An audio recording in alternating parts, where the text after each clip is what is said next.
Hello everyone, I hope you're doing amazing. Thank you for tuning into the channel.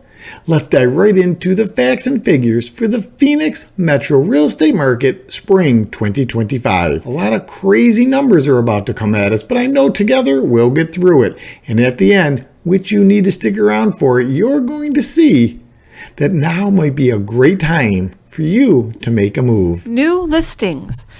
In March, there were 10,059.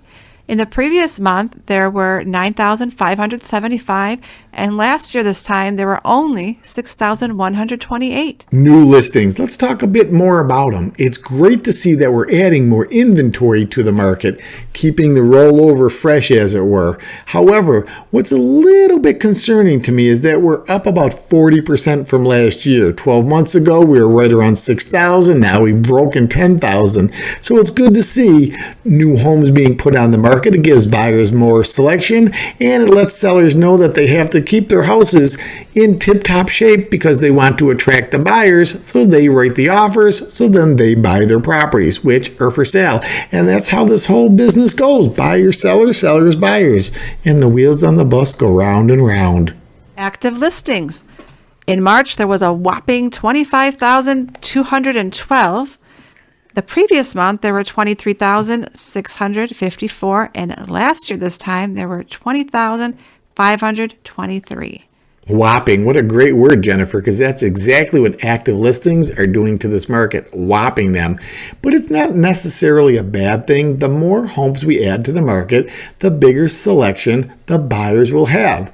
Of course, I guess you could say if there's way too many houses for sale, then buyers may just get overwhelmed with their selection. But where we are right now, I feel comfortable with more than we've seen traditionally. And that also means, again, sellers have to keep their house showroom ready, as it were, because when the buyers are looking at your property for sale, they're going to be comparing them against a lot of other properties for sale. That just makes common sense. So sellers, keep your house ready at a moment's notice, because that's when buyers usually want to see your property. And buyers, take your time, take your notes, and understand that one of these houses will be your home. Closed listings. In March, there were 6,224. The previous month, there were 5,913. And last year this time, there were 6,618. Closed listings. We have some good news and some not so good news. Let's start with the not so good news. Let's start with the good news. The good news is more houses have closed this month than the month prior. The not so good news is we haven't closed as many as last year. And a little bit more not so good news, which isn't horrible news. I just want you to understand this. The closed listings aren't technically or mathematically or factually keeping up with the amount of houses that are being put on the market. Again, not a good thing or a bad thing. It just means right now there's more inventory. And I keep saying that over and over because it's important for buyers to understand now may be a great time to get out there and shop. Sellers, now is where you want, if your house is on the market, to make sure it's in a perfect showing position. And potential sellers, you definitely want to talk to your agents and make sure that when and if, or if and when you put your home on the market, it's going to be exactly market ready, priced properly, promoted properly, and of course, priced properly. All of those 3 P's, price, product, and promotion, we can adjust. But what you don't want to do, you never want to do, is just throw your house on the market and just hope for the best. Because when there's a large amount of inventory, guessing is not what you want to do. And buyers, take your time and understand, just because there's more houses on the market than there were before, that doesn't mean that you should stall out the process. When you find the house that will become your home, that's the one you want to put or submit an offer on. We'll negotiate terms, but first we have to put a ring on the finger before anyone says I do. If you're looking for your dream home, perhaps an investment property or a second home here in the Valley of the Sun, then our new mobile app is for you. It's fast, it's private, it's accurate. Best of all, it's free. Go ahead, give it a try. Average sales price continues to increase. In March, it was 636,844. The previous month, it was 623,214. And last year, this time, it was about $50,000 less, 582,883. Average sales price. We always joke around and say it's a crowd favorite. The funny part is you're never sure what crowd actually likes it more. And I guess I would say it like this. When prices are going higher and higher, the sellers like it. When the prices are trickling downward, the buyers like it. So right now, and I don't want to speak with forked tongue, but here's the deal. Prices are continuing to increase, which is a good thing for a market overall. However, there's a lot more inventory. So then you might be asking yourself, well, if there's more inventory, why aren't prices going down? Here's the rub. Because an area is desirable, and Phoenix Metro, the Valley of the Sun, a lot of people are moving here, well, whatever the reasons may be. So inventory that's adding up isn't helping sellers be the only front row concert ticket available. But when you have a concert that's in demand, tickets are going to be sold, and people are going to find their happiness wherever they're sitting, front stage, side stage, sometimes behind the stage, upper, lowers. Well, I think you get the point. So my point in the real estate market, as we're currently experiencing, yes, more homes are being added to the market for sale, which is beautiful. Buyers have their selections. However, for sellers, smile here, prices don't seem to be going down. So in my humble professional opinion, whether you're thinking about buying and or selling, now's the time to make your move. I know they always say, when's the best time to plant a tree? 20 years ago. When's the second best time? Right now. Well, I believe that's holding true for real estate, especially here in the Valley of the Sun. I don't see prices decreasing. And for buyers, inventory is aplenty, so you have a selection. I think it's a perfect balance. I don't know that we'll ever see a 50-50 balance, but we do see houses for sale and the market holding steady. The only really thing we need now is for us to come together and agree on terms of a contract so sellers can sell their property and put some money in their piggy banks.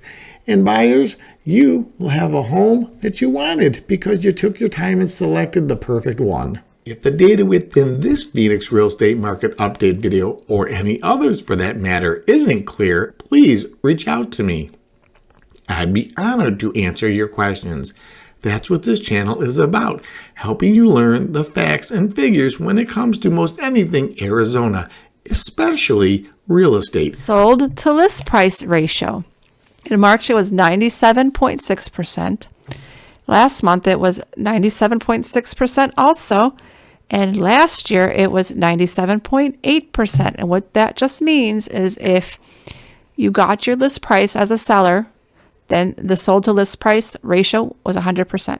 Thank you, Jennifer, for the facts and explanation of sold to list ratio. Makes my job so much easier. All I can ask you to do is please click subscribe, like, leave us a comment. That truly helps this channel grow. Month's supply of inventory. In March, it was 4.1. The previous month, it was 4.0. And last year, it was just 2.5. So we've almost doubled in inventory since last year. Well, mathematically, we didn't exactly double the month's supply of inventory, but close enough. And the last thing I'm going to do is correct my boss or my wife, which happens to be the same person. Like I say in every market update, a healthy inventory is somewhere between 2 months low and 4 months high. 3 months mean average. And you can see by the numbers that we're at the high end of where we want to be. Not a bad thing though. Buyers, plenty of selection. I've said that once or twice. Sellers, we're not in any kind of danger zone yet because prices are holding steady. So right now it's a win-win. I guess if everybody wanted to enjoy this real estate market, sellers, let's do what we have to do to get your home sold. And buyers, let's get you out there shopping. Everybody smiles. Listing success rate. Let me explain. If it's 100%, then that means pretty much every home is selling.